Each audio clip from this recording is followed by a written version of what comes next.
Hi, എല്ലാവർക്കും സുഖമല്ലേ? ഇന്ന് നമ്മൾ ജയ്പൂരിലെ ഭയങ്കരമായിട്ടുള്ള കോസ്റ്റ്ലി ആയിട്ടുള്ള ഒരു ഏരിയ കാണിക്കാൻ വേണ്ടിയാണ് പോകുന്നത്. അതിനു മുമ്പ് ഇവിടെ ഈ പോകുന്ന വഴിയിലൊരു ബിൽഡിംഗ് ഉണ്ട്, ഒരു നക്ഷത്ര കൂടാരം പോലെ. നൈറ്റ് നല്ല ഭംഗിയാണ് കാണാൻ. അപ്പോൾ ഞാൻ വിചാരിച്ചു ഇതുവഴി പോകുമ്പോൾ എന്തായാലും നിങ്ങളൊന്ന് കാണിക്കാമെന്ന് വിചാരിച്ചു. അങ്ങനെ എടുക്കുന്ന വീഡിയോയാണ്. നോക്കിക്കോ, ഒരു പക്ഷേ ഭയങ്കര രാത്രി ലൈറ്റെല്ലാം ഇങ്ങനെ നിൽക്കുന്ന സമയത്ത് നമുക്ക് തോന്നുന്ന ഒരു നക്ഷത്ര കൂടാരം പോലെ നിൽക്കുമെന്ന് വിചാരിക്കും. നല്ല രസമാണ് ആ ബിൽഡിങ്ങിനെ കാണാൻ. അപ്പോൾ ഞാനത് കുറച്ച് ലൈറ്റ് അഡ്ജസ്റ്റ് ചെയ്ത് എടുത്തിട്ടുണ്ട്. കാരണം ഫ്ലൈ ഓവറിൽ നമ്മളിങ്ങനെ സഞ്ചരിക്കുമ്പോൾ ഇതാണ് ആ ബിൽഡിംഗ്, കണ്ടോ? ശ്രദ്ധിച്ചോ, നല്ല രസമാണ്. നമ്മൾ നടന്നു പോവുകയാണെങ്കിൽ കാണാൻ നല്ല ഭംഗിയായിരിക്കും. ഇപ്പോൾ നമ്മൾ വണ്ടിയിലായതുകൊണ്ട് കുറച്ചും കൂടി നമ്മൾ ഫ്ലൈ ഓവർ ആയതുകൊണ്ട് കുറച്ച് ശ്രദ്ധിച്ചെടുക്കാറുണ്ട്. ഞാൻ ആ രീതിയിൽ എടുത്തു നിൽക്കുന്നേ ഉള്ളൂ. പക്ഷെ നമ്മൾ നടന്നൊക്കെ പോകണമെങ്കിൽ നല്ല ഭംഗിയാണ്, കാണാൻ നല്ല ഭംഗി. ഒരു നക്ഷത്രങ്ങൾ നിറഞ്ഞിരിക്കുന്ന പോലെ ലൈറ്റിൻ്റെ ഒക്കെ നല്ല ഭംഗിയാണ്. അപ്പോൾ നമ്മൾ ഇന്ന് ഞാൻ പറഞ്ഞു ബാംഗ്ലൂരിൻ്റെ കോസ്റ്റ്ലി ഏരിയ MI റോഡെന്നാണ് പറയുന്നത് കേട്ടോ. അതെന്ന് പറഞ്ഞു കഴിഞ്ഞാൽ പിന്നെ വേൾഡ് ക്ലാസ് VIP ബ്രാൻഡഡ് ഐറ്റങ്ങളാണ് എല്ലാം ഉള്ള. വേൾഡ് ക്ലാസ് ഷോറൂം, അവരൊക്കെ ബ്രാൻഡഡ് ഷോറൂമൊക്കെ അവർ, അതായത് യൂറോപ്യൻ ഫോറിൻ കൺട്രീസിന് ഷോറൂമൊക്കെ എടുത്തേക്കുന്ന സ്ഥലത്തിന് അവിടെയാണ് എടുത്തേക്കുന്നത്. അപ്പോൾ ജയ്പൂരിലെ MI റോഡ് എന്നാണ് പറഞ്ഞിരിക്കുന്നത്. അപ്പം അവിടേക്കാണ് ഞങ്ങളിപ്പം നമ്മളിന്ന് പോകുന്നത്. ഞാൻ നിങ്ങളെ ജസ്റ്റ് ഒന്ന് കാണിക്കാം പോകുന്ന വഴിയിൽ. അപ്പം ഞാനതൊന്ന് കാണിക്കാൻ വേണ്ടി അതും കൂടി ഒന്ന് കാണിക്കാമല്ലോ വിചാരിച്ചിട്ട് എടുത്താണ്.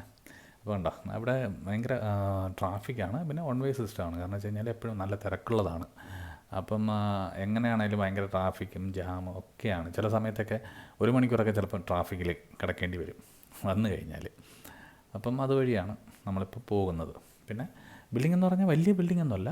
പണ്ടത്തെ രാജഭരണകാലത്തെ വാസ്തുശില്പകല അതുപോലെ തന്നെ അവർ മെയിൻറ്റെയിൻ ചെയ്ത് വെച്ചിട്ടുണ്ട്. അതിനൊന്നും മാറ്റിയിട്ടൊന്നുമില്ല. പക്ഷേ കോസ്റ്റ്ലി ഏരിയയും കോസ്റ്റ്ലി ബ്രാൻഡഡ് ഷോറൂംസൊക്കെയാണ് കേട്ടോ. നല്ല ലൈറ്റൊക്കെ കാണാൻ, നൈറ്റ് ഇതുവഴിയൊക്കെ പോകുമ്പം കാണാൻ ഭയങ്കര ഭംഗിയാണ്. അപ്പോൾ ഞാൻ പല പ്രാവശ്യം ഇതുവഴി പോകുമ്പോഴേക്കും ഞാൻ വിചാരിക്കും ഇന്നൊരു വീഡിയോ എടുക്കാം. അപ്പോൾ ഞാൻ വെച്ച് ഇന്ന് എന്തായാലും ഒരു വീഡിയോ എടുക്കാമെന്ന് വിചാരിച്ചു. ഓക്കെ, അപ്പോൾ അതാ എത്തിക്കൊണ്ടിരിക്കുന്നു നമ്മൾ. കണ്ട ലൈറ്റൊക്കെ കാണുന്നത് നല്ല രസമാണ്. ലൈറ്റൊക്കെ കണ്ട് നല്ല അടിപൊളിയായിട്ട് പോകാം. ഞാൻ കുറച്ചും കൂടിയൊക്കെ വളരെ രീതിയിൽ കണ്ട് എന്താ ഇവിടെ നിന്നാണ് സ്റ്റാർട്ട് ചെയ്യുന്നത്. കണ്ടോ, തനിഷ്ക് ജ്വല്ലറി, VIP, അങ്ങനെ പിന്നെ അമേരിക്കൻ ടൂറിസ്റ്റർ, അങ്ങനെ കുറേ കമ്പനികളൊക്കെ ഉള്ളത്, ബ്രാൻഡഡ് ഐറ്റംസ് എല്ലാം കൂടെ ഉള്ള ഇതൊക്കെയാണ്. MI റോഡെന്നാണ് ഇതിന് പറയുന്നത്. മുഹമ്മദ് ഇക്ബാൽ റോഡ്. പുള്ളിക്കാരൻ നേരത്തെ ഫോർമർ മിനിസ്റ്റർ എന്തോ ആയിരുന്നു ഇവിടുത്തെ. അപ്പോൾ പുള്ളിയുടെ ഓർമ്മയ്ക്ക് വേണ്ടിയിട്ടുള്ള റോഡെന്നാണ് പറയുന്നത്. കണ്ടോ, ഇത് രാജ്മന്ദിർ എന്ന് പറയും. പണ്ടത്തെ നേരത്തെ ഉണ്ട്, വർഷങ്ങൾക്ക് മുമ്പ് തന്നെ ഒരു വേൾഡ് ക്ലാസ് പിന്നെ തിയേറ്റർ ഇവിടെ ഉണ്ടായിരുന്നു. അതിൻ്റെ എനിക്ക് തോന്നുന്നു ഞാൻ അതിന് വീഡിയോ ഇട്ടിട്ടുണ്ടെന്ന് തോന്നുന്നു. അപ്പോൾ അതിൻ്റെ ഒരു സ്ഥലമാണ്, ആ ജംഗ്ഷനാണിത്, രാജ്മന്ദിർ എന്നാണ് പറയുന്നത്. എല്ലാം നല്ല സിനിമകൾ ഇറങ്ങുന്ന ഏറ്റവും നല്ല തിയേറ്ററാണ് ഞാൻ കണ്ടതിൽ വെച്ച്. എനിക്ക് തോന്നുന്നു നല്ല തിയേറ്ററാണ്. അതിൻ്റെ ഒരു വീഡിയോ എൻ്റെ കിടപ്പുണ്ട്, ഞാൻ പിന്നെ എപ്പോഴെങ്കിലും ഇടാം. നേരത്തെ ഇട്ടിട്ടുണ്ടെന്നാണ് എൻ്റെ തോന്നൽ. പിന്നെ ഞാൻ കുറച്ച് തിരക്കായിപ്പോയി, അതുകൊണ്ട് കുറച്ച് 2-3 പോസ്റ്റൊന്നും ഇട്ടിട്ടില്ല. കണ്ടോ, നല്ല ഭംഗിയല്ലേ കാണാനൊക്കെ. അപ്പോൾ ഇതിൻ്റെ എൻഡാണ്, അതായത് MI റോഡിൻ്റെ എൻഡാണ് ഞങ്ങളുടെ സ്ഥലം. ഈ വണ്ടി നിൽക്കുന്നതാണ് ഞങ്ങളുടെ സ്ഥലം. അപ്പം ഞാൻ എപ്പോൾ വീഡിയോ നിർത്തുന്നു അപ്പോൾ നിങ്ങൾ വിചാരിച്ചോളണം ഞങ്ങളുടെ സ്ഥലം എത്തിയെന്നൊക്കെ.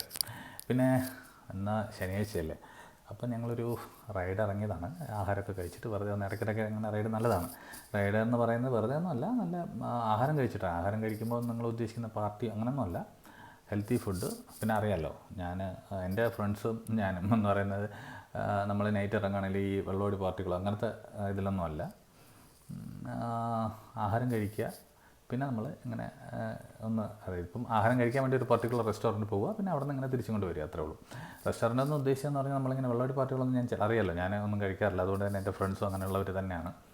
സിഗരറ്റ് പോലും വലിക്കാത്ത ആൾക്കാരാണ്. സിഗരറ്റ് വലിക്കുന്നവർ എൻ്റെ കൂടെ ഉണ്ടെങ്കിൽ പോലും ഞാനുണ്ടെങ്കിൽ അവർ വലിക്കത്തില്ല. കാരണം എനിക്ക് മൈഗ്രെയിനൊക്കെ, എനിക്കത് പറ്റത്തില്ല. എൻ്റെ സ്മെല്ലടിക്കുമ്പോൾ തന്നെ എനിക്ക് തലവേദന സ്റ്റാർട്ടാവും. സോ അതുകൊണ്ട് ചിലപ്പോൾ വലിക്കുമായിരിക്കും. പക്ഷേ എൻ്റെ ഫ്രണ്ട്സുകളാരും ഞാൻ കണക്ക് ചെയ്തവരാരും വലിച്ചിട്ടില്ല. ഞാൻ ഉപദേശിക്കുന്നത് കണ്ടിട്ടാണോന്ന് എനിക്കറിയില്ല. എന്തായാലും എന്നെ ശല്യം ചെയ്യാറില്ല, ഞാൻ അവരെ ശല്യം ചെയ്യാറില്ല. അപ്പോൾ എൻ്റെ കൂടെ വരുമ്പോൾ അവർ ഉപയോഗിക്കില്ല, അത്രേ ഉള്ളൂ. ഞാൻ അവരടുത്ത് ഉപയോഗിക്കരുതെന്നും പറഞ്ഞിട്ടൊന്നുമില്ല, അതൊക്കെ ഓരോരുത്തരുടെ ഇഷ്ടമാണ്. പക്ഷേ എന്തോ എല്ലാവർക്കും എന്നെ ഇഷ്ടമാണ്, അതുകൊണ്ടായിരിക്കും അവരാരും അങ്ങനെ എനിക്ക് ശല്യമാവുന്ന രീതിയിലാരും ഒരു സുഹൃത്തുക്കൾ ഇതുവരെ എന്നോട് ബാഡായിട്ട് ബിഹേവും ചെയ്തിട്ടില്ല. വേറെ രീതിയിലും അഥവാ എന്തെങ്കിലും ആ ഒരു രീതിയിൽ ഇങ്ങനെ ചെയ്യുന്നവർ, മദ്യപിക്കുന്നവരുണ്ടെങ്കിൽ കൂടി ഞാനുള്ള സമയത്ത് അവർ സൈലൻ്റായിട്ട് മാറിപ്പോകണം. ഞങ്ങളെ കൂടെ എൻ്റെ കൂടെ വരാറില്ല. അങ്ങനെയാണ് കേട്ടോ. ഓക്കെ, അതുപോട്ടെ. ഇപ്പോൾ കണ്ടോ, ട്രാഫിക്കാണ്, നല്ല ട്രാഫിക്കാണ് ഇതിൻ്റെ ഇടയിലുള്ളത്. ട്രാഫിക് ഇങ്ങനെ പൊയ്ക്കൊണ്ടിരിക്കുകയാണ് കണ്ടോ. അവിടെ നിന്ന് ഇങ്ങനെ പൊയ്ക്കൊണ്ടിരിക്കുകയാണ് ട്രാഫിക്കിലൂടെ.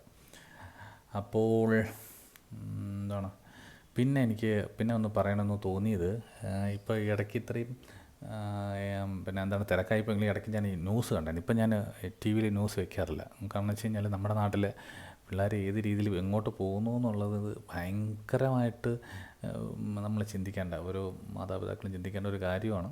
ബട്ട് ഉപദേശിച്ചുകൊണ്ടുള്ളതൊന്നും കുട്ടികൾ ശരിയാവുമെന്നൊന്നും ഞാൻ കരുതുന്നില്ല. അവർക്ക് അവരായിട്ട് തോന്നിയാലേ പറ്റുള്ളൂ. ഇപ്പം നമ്മളൊക്കെ കോളേജ് പഠിക്കുന്ന സമയത്തൊക്കെ എന്ന് പറഞ്ഞു കഴിഞ്ഞാൽ അത് വേറെ ലെവൽ ഓഫ് ലൈഫായിരുന്നു.